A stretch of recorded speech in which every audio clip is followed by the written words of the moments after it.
May 28th. What a time to meet. Grab a coffee and let's get smarter together. Another field trial of UBI, Universal Basic Income, has just ended in Germany, and the results are expected to be published in a couple of months or so.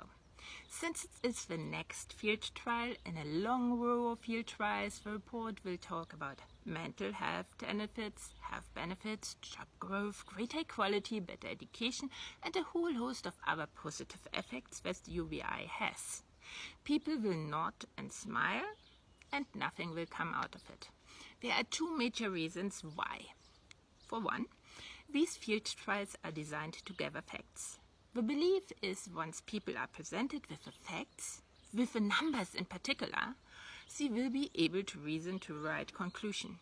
In this case, UBI is the right thing to implement because it benefits the individual as much as the collective, and it brings us back, or at least closer to, the natural tilt of the explore-exploit balance. That's how Enlightenment tells us reasoning works, since it assumes that there's an objective, rational structure to the world and humans are able to understand it with formal logic alone. Sounds great. But that's not how humans really operate.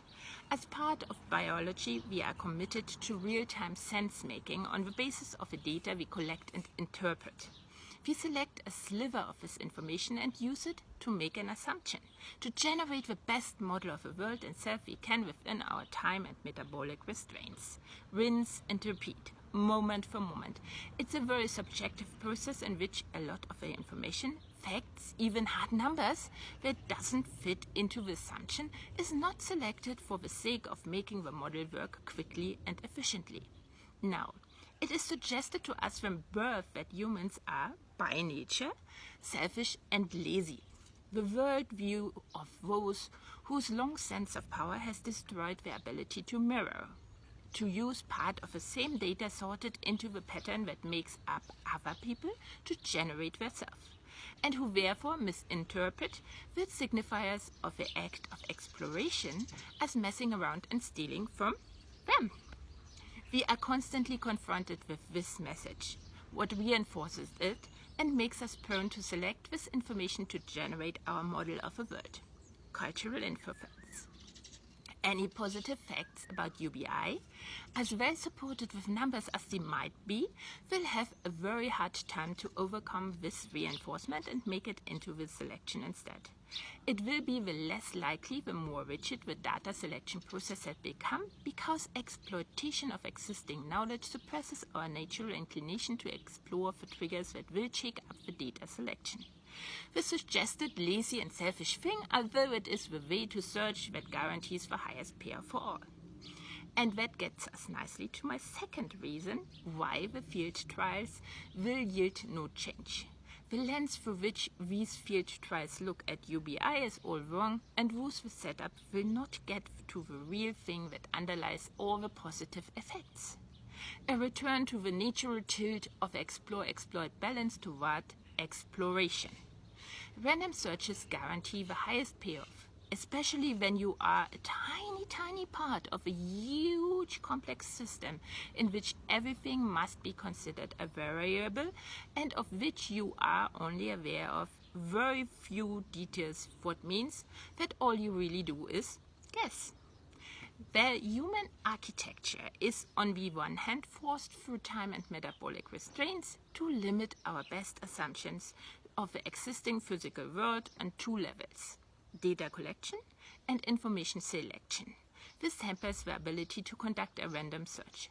On the other hand, nature enforces a switch between the data sets that we use to generate our world by awarding us for each one with dopamine in an attempt to remedy the limits on information selection. Well, the dopamine is released when we find triggers that initiate the switch, but the reason is the same.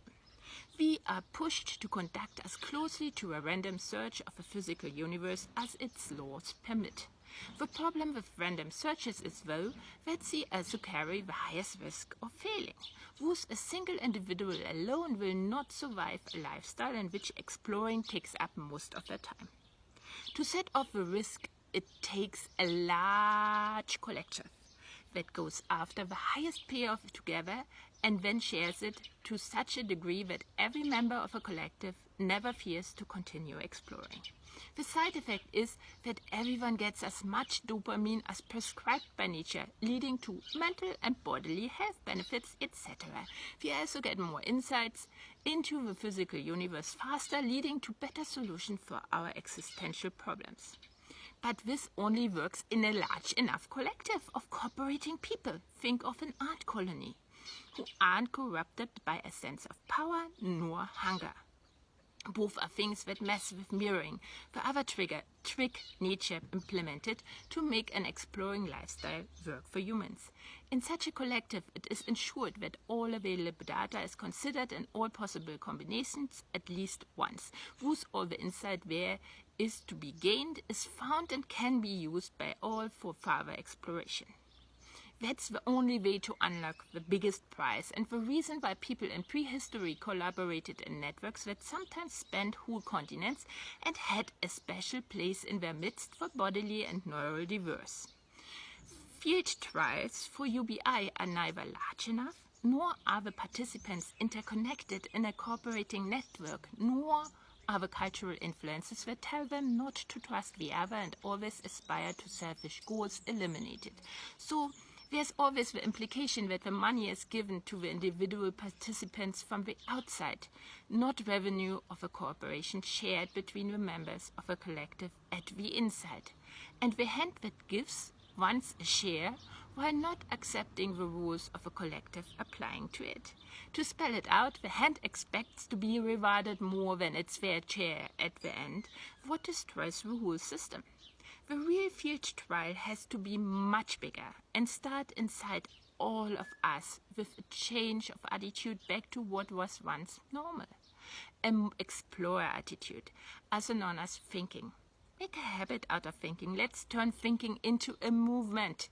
Like, comment, share, and follow, lest you miss a single opportunity to improve yourself and society. Once you do, we will meet again at the coffee pot.